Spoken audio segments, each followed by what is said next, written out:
AP రాజధాని ఏది అంటే అమరావతి అని టీడీపీ కూటమి ప్రభుత్వం గత 4 నెలలుగా చెబుతోంది.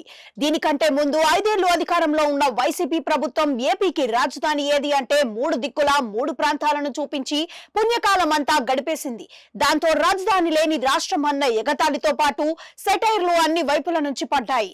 ఇక విభజన తర్వాత 2014లో ఏపీకి తెలంగాణకు కలిపి 10 ఏళ్ల కాలానికి ఉమ్మడిగా రాజధానిగా హైదరాబాద్ ని గుర్తిస్తూ ఆంధ్రప్రదేశ్ ని ఆర్గనైజేషన్ చట్టంలో పేర్కొన్నారు. అయితే ఈ ఏడాది జూన్ 2తో ఉమ్మడి రాజధానిగా హైదరాబాద్ గడువు ముగిసిపోయింది. దాంతో ఆ చాప్టర్ అక్కడితో అయినట్లే. మరి ఏపీకి రాజధాని ఏది అన్నది నోటిఫై చేస్తూ ఎక్కడ కేంద్ర హోంశాఖ నుంచి ఒక నోట్ కానీ ఆర్డర్ కానీ అధికారికంగా ఈ రోజుకి లేకపోవడాన్ని పరిపాలనా రంగానికి సంబంధించిన నిపుణులు తప్పుపడుతున్నారు. హైదరాబాద్ ఉమ్మడి రాజధాని కాదు, మరి ఏపీకి కొత్త రాజధాని ఏది అన్నది నిర్ధారించాలి కదా అని అంటున్నారు. ఏపీకి అమరావతి రాజధాని అని ఒక నోటిఫికేషన్ అయితే కేంద్ర హోంశాఖ నుంచి రావాల్సి ఉందని స్పష్టం చేస్తున్నారు. అలా అధికారికంగా నోటిఫికేషన్ రానంత వరకు అమరావతి ఏపీ రాజధానిగా లీగల్ గా గుర్తించబడదని, దానివల్ల ఫ్యూచర్ లో సమస్యలు కూడా ఎన్నో వస్తాయని కూడా చెబుతున్నారు. మామూలుగా ఎన్ని అయినా చెప్పుకోవచ్చు, కానీ అమరావతి ఏపీకి రాజధాని అన్నది మాత్రం లీగల్ గా నిలబడదు అని విశాఖకు చెందిన మాజీ ఐఏఎస్ అధికారి, సామాజిక అంశాల మీద ప్రముఖంగా ప్రస్తావించే ఐఏఎస్ శర్మ అంటున్నారు. ఆయన ఈ మేరకు రాష్ట్ర ప్రభుత్వ ప్రధాన కార్యదర్శి నీరబ్ కుమార్ ప్రసాద్ కి లేఖ రాస్తూ అందులో అమరావతి రాజధాని లీగల్ గా ఎందుకు నిలబడదన్న అంశాలను ప్రస్తావించారు.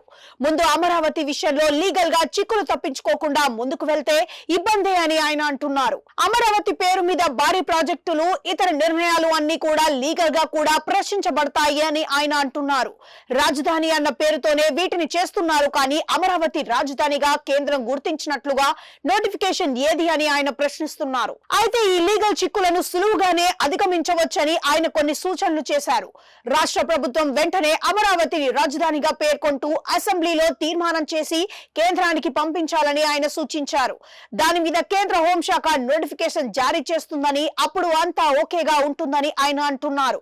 ముందు ఈ రకమైన ప్రాసెస్ ని కరెక్ట్ గా చేయకుండా అమరావతి రాజధాని అని ముందుకు వెళ్తే ఎప్పుడైనా లీగల్ గా అబ్జెక్షన్లు ఖచ్చితంగా వస్తాయని ఆయన అంటున్నారు. నిజంగా చూస్తే కనుక అమరావతి రాజధానిగా 2024 జూన్ 2 నుంచి గుర్తిస్తూ నోటిఫికేషన్ జారీ కావాల్సి ఉంది అని అంటున్నారు. మరి ఆ విషయంలో ఎవరు ఇంతవరకు పట్టించుకోలేదా అన్న చర్చ కూడా ఉంది. గత 5 ఏళ్ల టీడీపీ హయాంలో అయితే అమరావతి రాజధాని ఆలోచన జరిగింది. ఇక వైసీపీ వచ్చాక అమరావతి మీద చడి చప్పుడు లేదు. ఈలోగా 10 ఏళ్ల కాలం ముగిసింది. ఇప్పుడు ఖచ్చితంగా అమరావతి రాజధాని నోటిఫై చేయాల్సిందే అంటున్నారు. నిజానికి వైసీపీ 5 ఏళ్ల పాలనలో రాజధానికి ఏపీ లేదు అని అనేవారు, కానీ లీగల్ గా ఉమ్మడి రాజధానిగా హైదరాబాద్ ఉంది. ఇదే వైసీపీ నేతలు కూడా అప్పట్లో గుర్తు చేస్తూ ఉండేవారు. ఇప్పుడే ఏపీకి రాజధాని లేని పరిస్థితి ఉందని అంటున్నారు.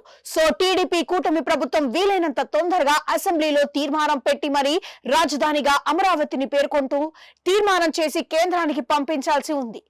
ఎటు కేంద్రంలో ఎన్డీఏ ప్రభుత్వం ఉంది కాబట్టి వెంటనే నోటిఫై చేస్తారు అని అంటున్నారు.